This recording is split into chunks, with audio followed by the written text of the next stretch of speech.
Hello, this is Christy Fulk with Create with Christy. I'm an independent Stampin' Up! Demonstrator. I'm here to share another card I made with something else from the Occasions catalog. It's the stamp set All That You Are. I just love the floral image in this.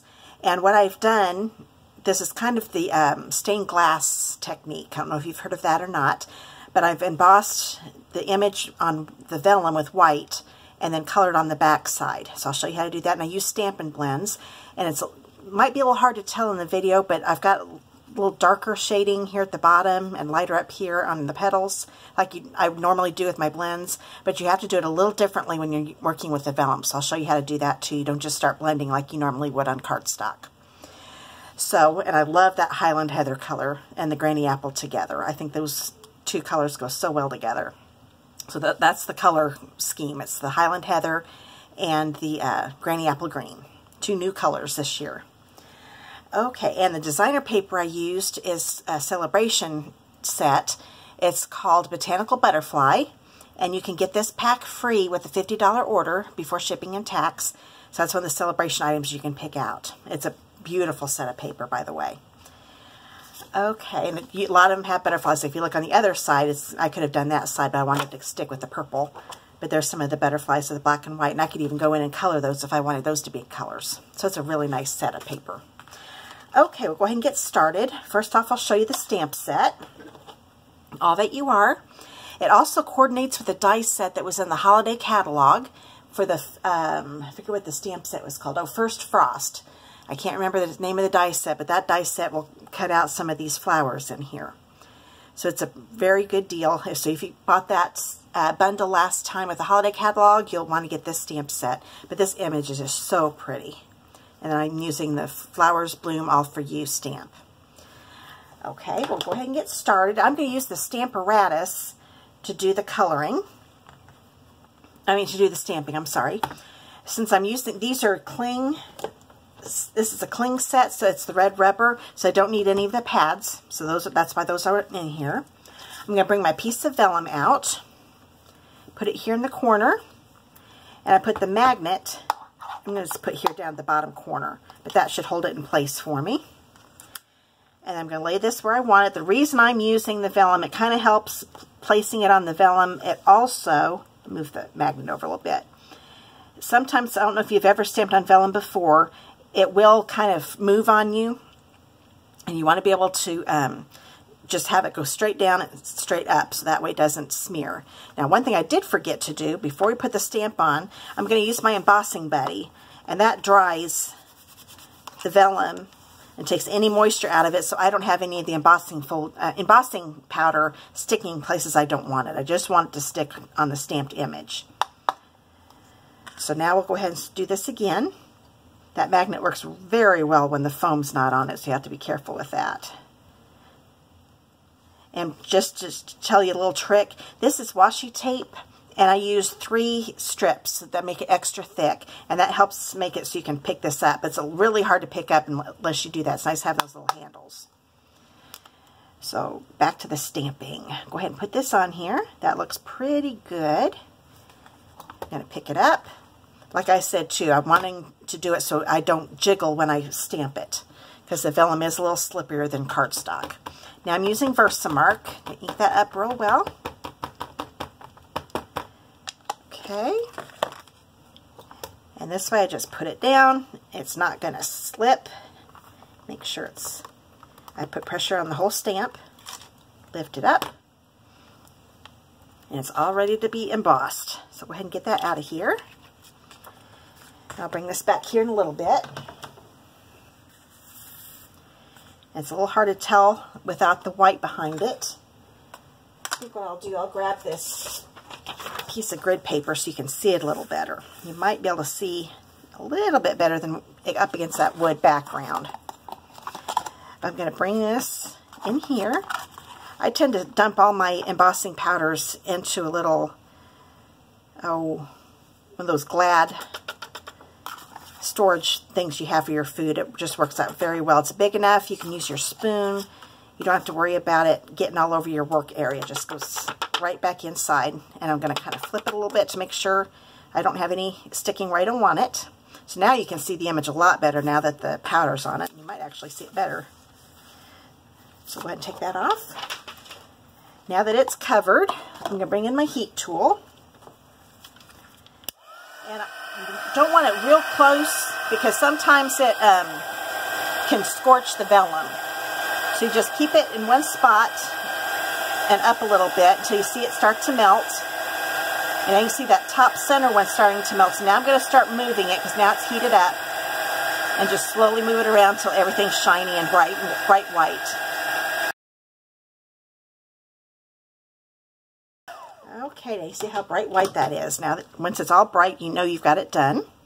So go ahead and let that cool off just a little bit.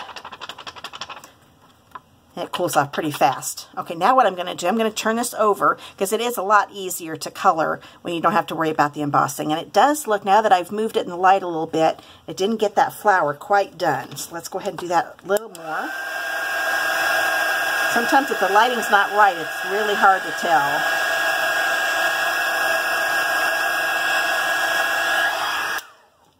I'm going to get this up to where I can see it. Well, it still looks like a little bit right there needs it. Now that should have it.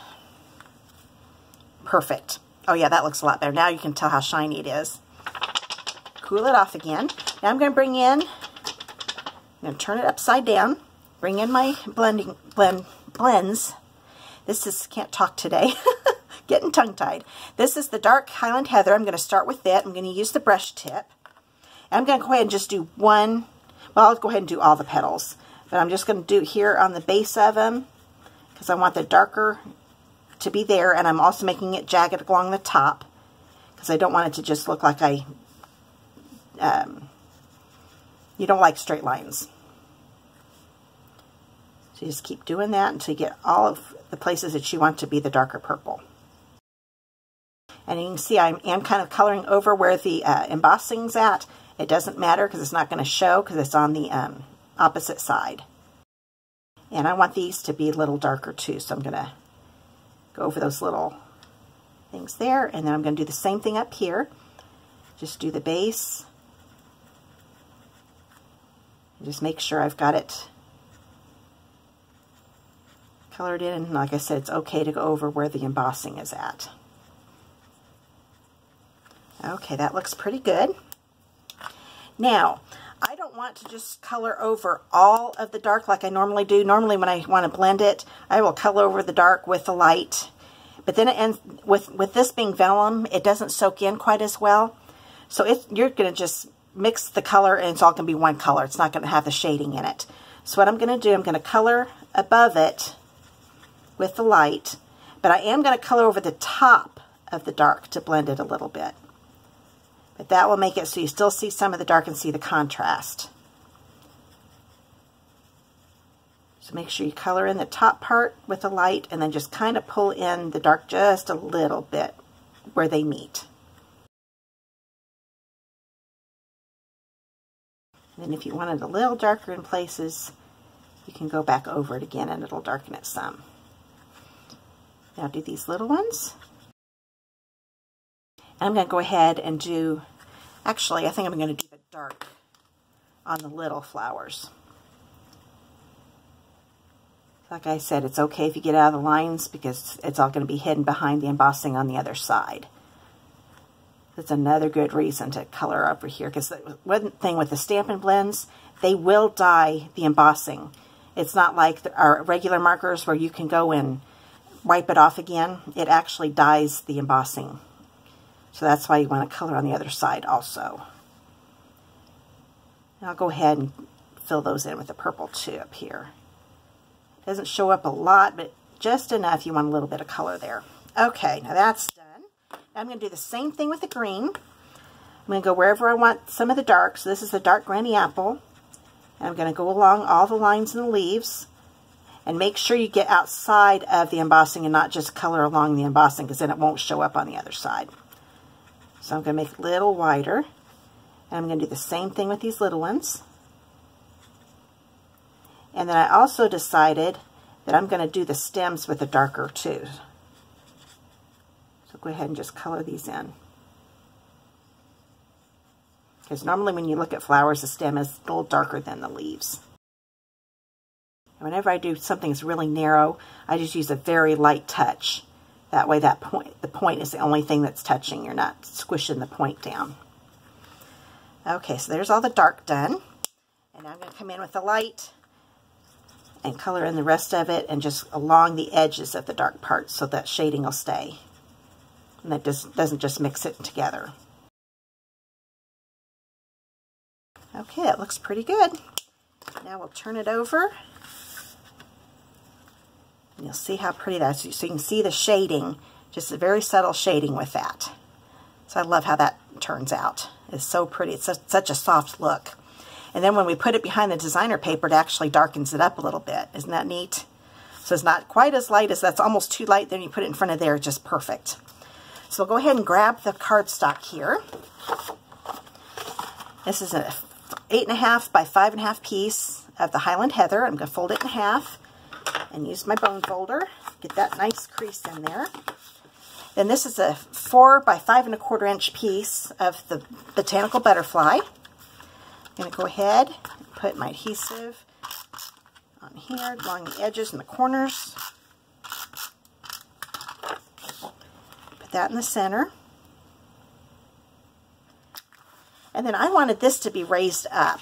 So I'm going to be using some mini Stampin' Dimensionals, but first I want to grab, I cut 2 pieces of the Whisper White tulle ribbon. I love this ribbon. I'm going to put some adhesive on the ribbon ends here.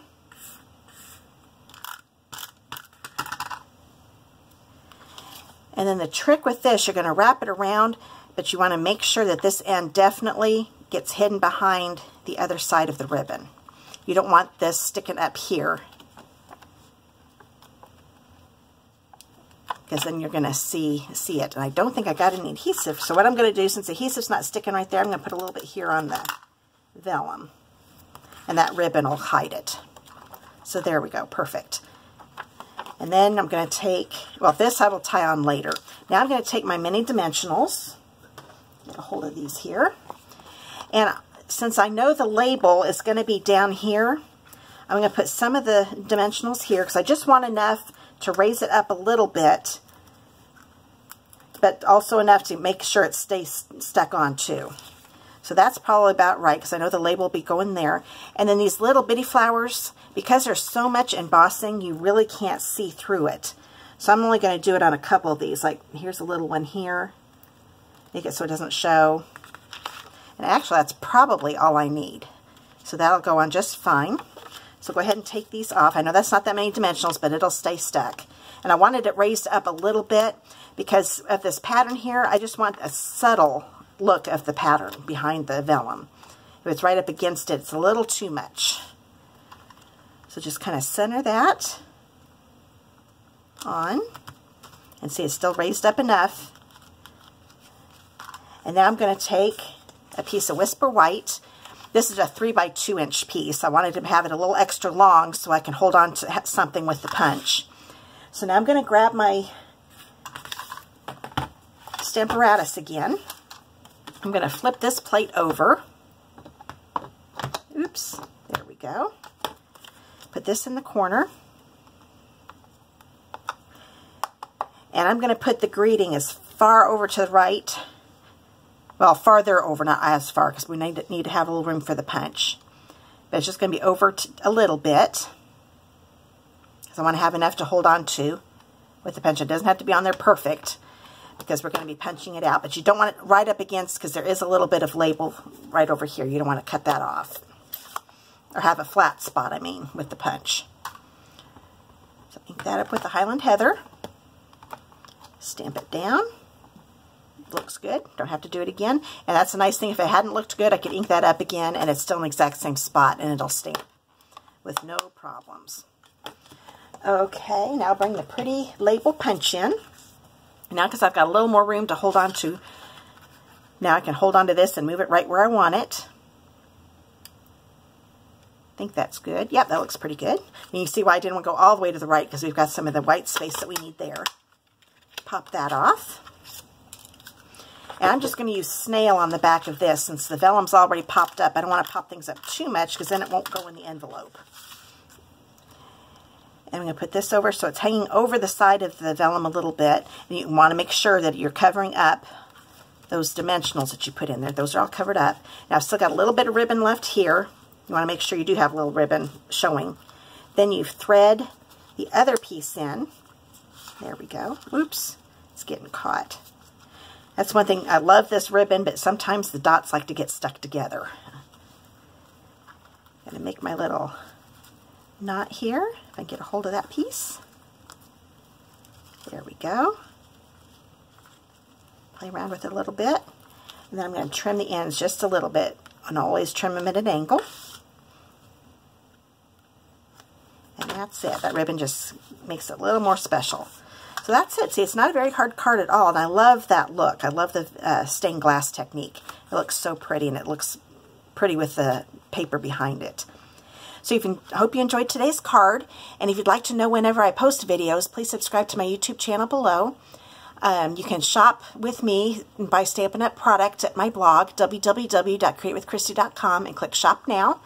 And I do have a Doily Rewards program that I have for my loyal customers, and you will earn a $50 shopping spree if you collect 10 doilies. And all the information is below. Just click on the link below with marked Doily Rewards, and you'll understand how you get those. If you have any questions, you can contact me, and there's a link to contact me below also. You also can follow me on my Pinterest, Instagram, and Facebook pages, and those links are below in the description too. Well, I hope you enjoyed the card, and have a good day. Talk to you soon.